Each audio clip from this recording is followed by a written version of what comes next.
तो जय हिंद, नमस्कार। मैं धनेश कुमार आप सभी का स्वागत करता हूं अपने इस चैनल एजुकेशन किंग पर।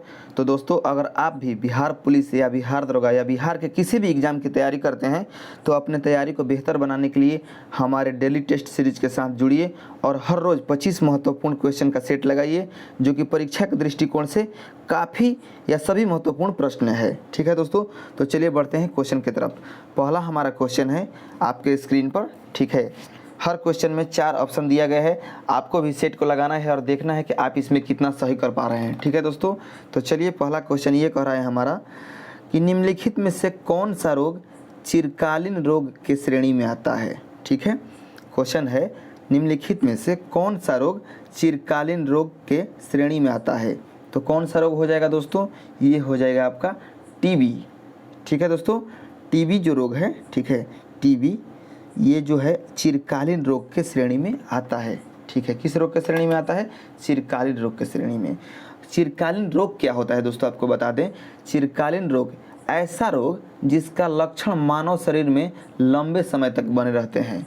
ठीक है, उनके लक्षण को तुरंत दबाया भी नहीं जा सकता है दोस्तों। ठीक है, और आपको बता दें कि क्षय रोग क्या होता है, माइक्रोबैक्टीरियम, ठीक है, माइक्रोबैक्टीरियम ट्यूबरक्लोसिस जीवाणु के कारण होता है क्षय रोग। ठीक है, और इससे जो प्रभावित अंग होता है वो होता है फेफड़ा, किससे, क्षय रोग से। ठीक है दोस्तों, तो आगे बढ़ते हैं। पहला का आंसर हो जाएगा आपका डी नंबर। ठीक है, 2 नंबर क्वेश्चन देखते हैं। 2 नंबर क्वेश्चन कह रहा है निम्नलिखित कथनों पर विचार कीजिए। पहला कथन कह रहा है पदार्थ के मुख्य 3 अवस्था है, ठोस, द्रव, गैस। ठीक है, और दूसरा कथन कह रहा है तत्व, यौगिक तथा मिश्रण सामान्य ताप एवं दाब पर तीनों अवस्था में पाए जाते हैं। ठीक है, या पाया जाता है। तो कह रहा है उपयुक्त में से कौन सा कथन सही है। ठीक है दोस्तों, तो ये जो होगा 2 का आंसर वो होगा आपका सी, यानी 1 और 2 दोनों कथन जो है वो आपका सही है। यानी पदार्थ के मुख्य 3 अवस्था जो है ठोस, द्रव और गैस होते हैं, ये भी कथन सही है। और दूसरा कथन तत्व, यौगिक तथा मिश्रण सामान्य ताप एवं दाब पर तीनों अवस्था में पाए जाते हैं, यानी दोनों के दोनों कथन जो है आपका सही है। तो 2 का आंसर हो जाएगा सी, 1 तथा 2 दोनों। ठीक है दोस्तों, आइए देखते हैं 3 नंबर क्वेश्चन। 3 नंबर क्वेश्चन कह रहा है दोस्तों किसी वस्तु पर लगा बल वस्तु के द्रव्यमान और उसके त्वरण के गुणनफल है समानुपाती होता है। यह कथन न्यूटन के किस गति के नियम के अनुरूप है। ठीक है, क्वेश्चन है किसी वस्तु पर लगा बल वस्तु के द्रव्यमान और उसके त्वरण के गुणनफल है समानुपाती होता है। यह कथन न्यूटन के किस गति नियम के अनुरूप है। तो 3 का आंसर क्या होगा दोस्तों, 3 का आंसर होगा आपका बी, यानी द्वितीय गति नियम। द्वितीय गति नियम इसका आंसर होगा। ठीक है दोस्तों, आगे बढ़ते हैं। 4 नंबर क्वेश्चन कह रहा है लिग्निन एक रासायनिक पदार्थ है जो पौधे के किस ऊतक में पाए जाते हैं। लिग्निन एक रासायनिक पदार्थ है जो पौधे के किस ऊतक में पाए जाते हैं। तो 4 का जो आंसर होगा दोस्तों वह होगा आपका 4 का आंसर सी। ठीक है दोस्तों, यानी दृढ़ ऊतक। दृढ़ ऊतक में लिग्निन नामक एक रासायनिक पदार्थ पाया जाता है। ठीक है दोस्तों, दृढ़ ऊतक। ठीक है, तो 4 का क्या होगा आंसर, सी। ठीक है, आगे बढ़ते हैं 5 नंबर क्वेश्चन के साथ। 5 नंबर क्वेश्चन कह रहा है दोस्तों 5 नंबर निम्नलिखित कथनों पर विचार कीजिए। पहला कथन है समभारिक तत्वों में प्रोटॉन की संख्या समान होता है। ठीक है, समभारिक तत्वों में प्रोटॉन की संख्या समान होता है। ठीक है, और दूसरा कथन कह रहा है समभारिक तत्वों में न्यूट्रॉन की संख्या समान होता है। और तीसरा कथन कह रहा है समभारिक तत्वों का द्रव्यमान संख्या समान होता है। तो कह रहा है उपयुक्त में से कौन सा कथन सही है। तो आपका जो आंसर होगा दोस्तों वो होगा केवल 3। ठीक है, यानी जो आपका आंसर जो है इसमें ऑप्शन थोड़ा सा गलत दे दिया गया है। यहाँ पर होगा सी नंबर में आपका केवल 3 होना चाहिए। ठीक है, केवल 3, तो इसका आंसर होगा केवल 3। ठीक है, जो केवल 3 जो ऑप्शन नंबर है, कथन नंबर है, वो आपका सही है। ठीक है, तो थोड़ा इसको सुधार कर लीजिएगा अगर आप इसको नोट कर रहे हैं तो जो 3 नंबर कथन है वह सही है। ठीक है, यानी संभारिक तत्वों का द्रव्यमान संख्या समान होता है। बाकी ये जो 2 कथन है ये सही नहीं है। ठीक है, चलिए आगे बढ़ते हैं। तो 5 का आंसर आप सी कर लीजिएगा और यहाँ पर आप लिख लीजिएगा केवल 3, एक को इसको मिटा लीजिएगा। ठीक है,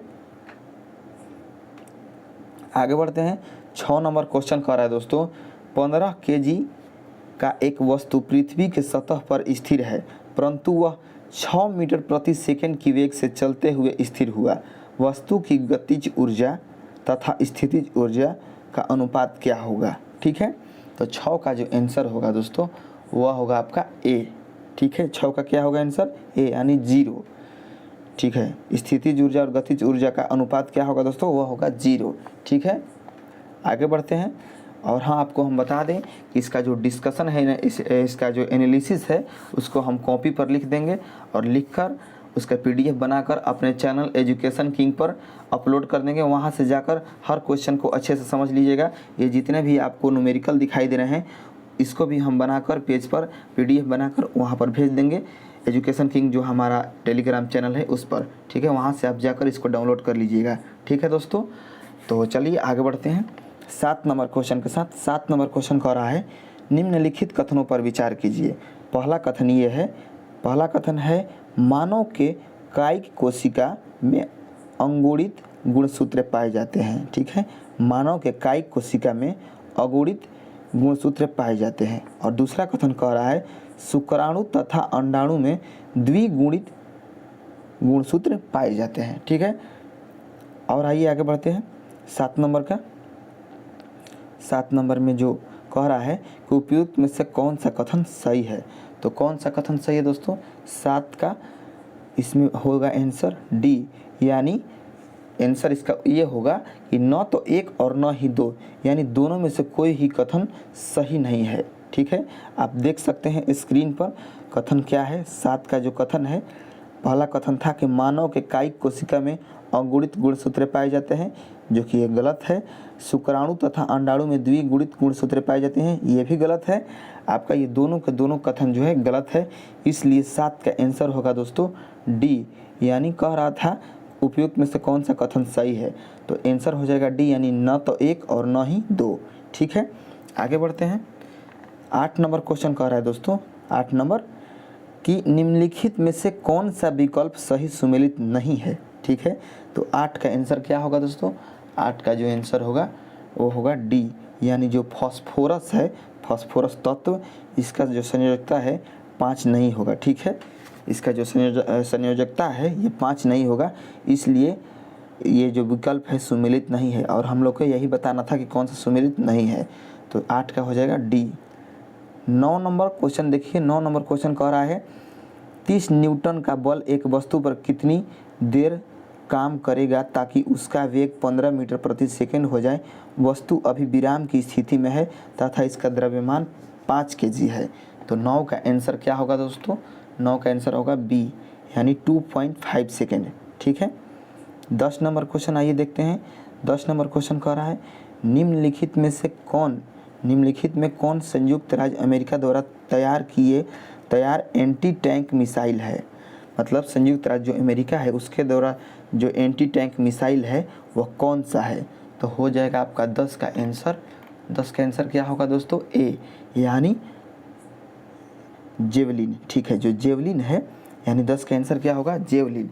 जो जेवलिन है आपका, ये संयुक्त राज्य अमेरिका द्वारा तैयार हुआ एक एंटी टैंक मिसाइल है। ठीक हो, और आपको बता दें कि जो ये स्पाइक आपको देख रहे हैं ऑप्शन नंबर बी में, ये इजराइल द्वारा तैयार हुआ एक एंटी टैंक मिसाइल है। और आपको बता दें कि जो नाग है ये भारत द्वारा है।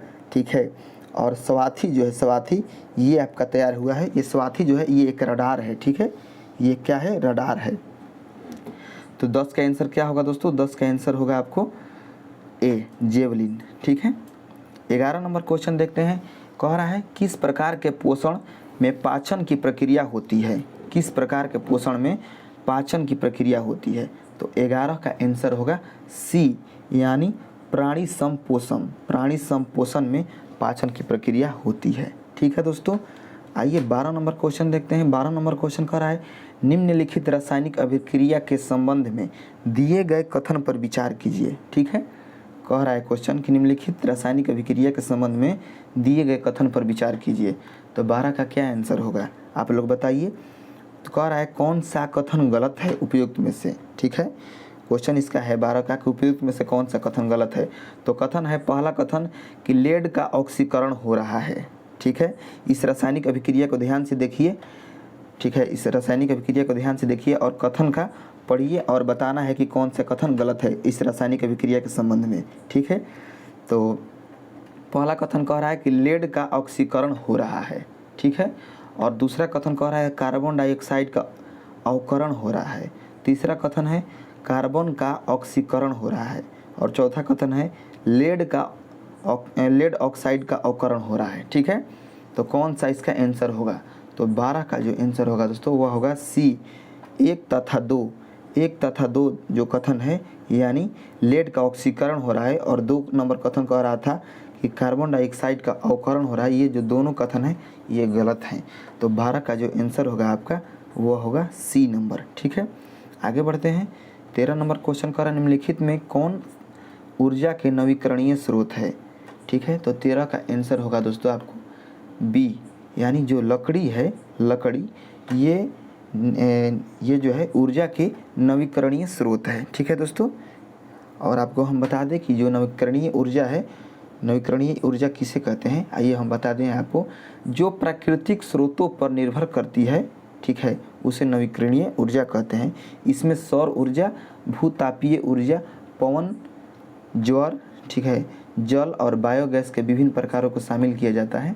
ठीक है, तो चलिए आगे बढ़ते हैं।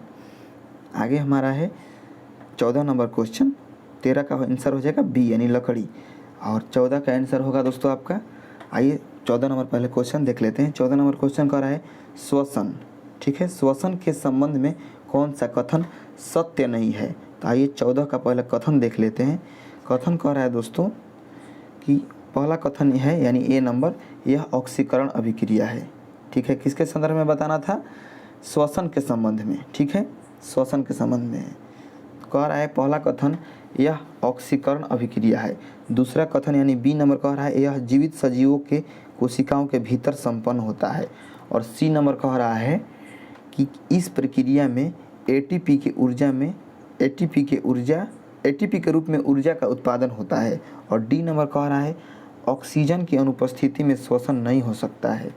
तो बताना था हमारा कौन सा कथन असत्य है। ठीक है, असत्य है यानी सत्य नहीं है।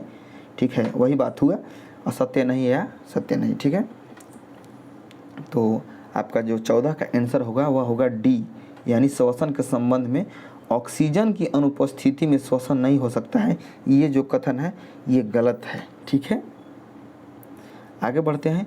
15 नंबर क्वेश्चन कह रहा है समवायता। ठीक है, समवायता प्रदर्शित करने के लिए किसी कार्बनिक यौगिक में कम से कम कितने कार्बन परमाणु होनी चाहिए। ठीक है, समवायता प्रदर्शित करने के लिए किसी कार्बनिक यौगिक में कम से कम कितने कार्बन परमाणु होनी चाहिए। तो 15 का जो आंसर होगा दोस्तों वह होगा बी, यानी 4, कम से कम 4 कार्बन परमाणु होना चाहिए। ठीक है, 16 नंबर क्वेश्चन कह रहा है प्रकाश के अपवर्तन के कारण जल में मछली 30 सेंटीमीटर गहरा दिखाई पड़ती है। तो मछली की वास्तविक गहराई क्या है। ठीक है, तो 16 का जो आंसर होगा दोस्तों आपको बता दें वह होगा बी, यानी 40 सेंटीमीटर। ठीक है, क्या होगा 40 सेंटीमीटर इसका आंसर होगा। ये भी जितने भी सारे न्यूमेरिकल हैं और जितने भी सारे प्रश्न हैं इसमें उसका एनालिसिस करके हम कॉपी पर लिख दिए हैं, उसको हमें अपने channel Telegram channel education king पर अपलोड कर देंगे, वहाँ से जाकर इसका PDF ले लीजिएगा। ठीक है, 17 नंबर क्वेश्चन कह रहा है दोस्तों पौधे में फ्लोएम उत्तक के संबंध में कौन सा कथन सही नहीं है। 17 नंबर क्वेश्चन कह रहा है पौधों में फ्लोएम उत्तक के संबंध में कौन सा कथन सही नहीं है। तो 17 का आंसर होगा ए, यानी यह एक सरल उत्तक है, ये जो है सही नहीं है फ्लोएम उत्तक के संबंध में। ठीक है, जो पौधों में फ्लोएम उत्तक होता है उसके संबंध में ये कथन जो है सही नहीं है। ठीक है, 17 का हो जाएगा आंसर ए। ठीक है दोस्तों, और आपको बता दें जाइलम और फ्लोएम एक जटिल उत्तक है। ठीक है, और इसमें कह रहा था कि यह एक सरल ऊतक है, तो यह कथन सही नहीं था। आइए 18 नंबर क्वेश्चन देख रहे हैं। 18 नंबर क्वेश्चन कह रहे हैं निम्नलिखित कथनों पर विचार कीजिए। कथन था, पहला नंबर कथन है सल्फर डाइऑक्साइड विलयन नीले लिटमस को लाल कर देता है, ठीक है। और दूसरा कथन कह रहा है जब लाल लिटमस विलयन को सल्फर डाइऑक्साइड विलयन में डाला जाता है तो रंग में कोई परिवर्तन नहीं होता है। तो 18 का कौन सा आंसर होगा दोस्तों? वह होगा आपका सी। क्या कह रहा था? उपयुक्त कथनों में से कौन सा सही है? तो सी, यानी 1 और 2 दोनों जो कथन है वह आपके सही है, ठीक है। 1 और 2 जो दोनों कथन है वह सही है। आइए 19 नंबर क्वेश्चन देखते हैं। कह रहा है निम्नलिखित में किस पदार्थ की प्रतिरोधकता सबसे न्यून है, ठीक है। तो 19 का जो आंसर होगा दोस्तों वह होगा आपका ए, यानी टंगस्टन। जो टंगस्टन है, टंगस्टन पदार्थ, उसकी जो प्रतिरोधकता है सबसे न्यून है, ठीक है। तो 19 का क्या होगा? टंगस्टन, ए, ठीक है। आपको बता दें कि प्रतिरोधकता एक चालक का वह गुण है जो उनके माध्यम से प्रवाहित होने वाली विद्युत धारा के प्रवाह का विरोध करता है, ठीक है। आगे बढ़ते हैं। 20 नंबर क्वेश्चन कह रहा है centre for advance management and power studies कहाँ अवस्थित है? Centre for advance management and power studies कहाँ अवस्थित है? तो 20 का आंसर हो जाएगा दोस्तों ए, यानी फरीदाबाद में, ठीक है। 20 का क्या आंसर होगा? ए, फरीदाबाद। 21 नंबर क्वेश्चन कह रहा है राइजोबियम जीवाणु में कौन सा एंजाइम मौजूद होता है जो नाइट्रोजन स्थिरीकरण को, ठीक है, नाइट्रोजन स्थिरीकरण को उत्प्रेरित करता है। क्वेश्चन है, एक बार और रिपीट कर रहे हैं हम। राइजोबियम जीवाणु में कौन सा एंजाइम मौजूद होता है जो नाइट्रोजन स्थिरीकरण को उत्प्रेरित करता है? तो 21 का आंसर हो जाएगा बी, यानी नाइट्रोजिनेज, ठीक है दोस्तों। आगे बढ़ते हैं। 22 नंबर क्वेश्चन कह रहा है निम्नलिखित में किसमें ध्रुवीय सहसंयोजी आबंध मौजूद नहीं है? किसमें ध्रुवीय सहसंयोजी आबंध मौजूद नहीं है? तो 22 का आंसर होगा दोस्तों वह होगा डी, यानी CO2, कार्बन डाइऑक्साइड में ध्रुवीय सहसंयोजी आबंध मौजूद नहीं है, ठीक है दोस्तों। आगे बढ़ते हैं। 23 नंबर क्वेश्चन कह रहा है यदि केश नली का व्यास दुगुना कर दिया जाए तो नली में पानी का चढ़ाव हो जाएगा, ठीक है। तो 23 का आंसर होगा आपका ए, यानी आधा। यदि केश नली का व्यास जो है, व्यास दुगुना कर दिया जाए तो नली में पानी का चढ़ाव आधा हो जाएगा, ठीक है। 24 नंबर क्वेश्चन कह रहा है खरगोश का जीवन अवधि कितना होता है? तो खरगोश का जो जीवन अवधि होता है दोस्तों वह होता है आपका 6 से 8 वर्ष, यानी 24 का आंसर होगा बी, ठीक है। 25 नंबर क्वेश्चन कह रहा है संक्षारण की समस्या को कम करने में निम्नलिखित में कौन सा एक प्रयोग नहीं लाया जा सकता है? ठीक है, संक्षारण की समस्या को कम करने में निम्नलिखित में कौन सा एक प्रयोग नहीं लाया जा सकता है? तो 25 का आंसर होगा दोस्तों, वह जो 25 का आंसर होगा वह होगा डी, यानी इलेक्ट्रोलाइसिस। इलेक्ट्रोलाइसिस जो है ये संक्षारण की समस्या को कम करने में प्रयोग में नहीं लाया जा सकता है, ठीक है। तो 25 क्वेश्चन हमारा लग चुका है और आज जो था साइंस का क्वेश्चन था साइंस से, ठीक है। तो 2 दिन साइंस का क्वेश्चन रहता है, 2 दिन सोशल साइंस से क्वेश्चन रहता है, यानी हिस्टोरी, ज्योग्राफी और पॉलिटी से क्वेश्चन रहता है, और 2 दिन साइंस से क्वेश्चन रहता है आपका, मतलब किससे, फिजिक्स, केमिस्ट्री, बायो से। तो आपको हमारा ये क्वेश्चन कराने का तरीका कैसा लगा कमेंट में जवाब ज़रूर दीजिएगा, और हम आशा करते हैं कि आप भी इसमें सही स्कोर कर पाए होंगे, और अपना स्कोर ज़रूर हमें कमेंट में बताइए कि आप कितना स्कोर कर रहे हैं, ताकि आपके तैयारी का पता चल जाए कि आप कितना एग्ज़ाम के लिए तैयार हैं, ठीक है। तब तक के लिए जय हिंद, मिलते हैं अगले वीडियो में 25 क्वेश्चन के साथ।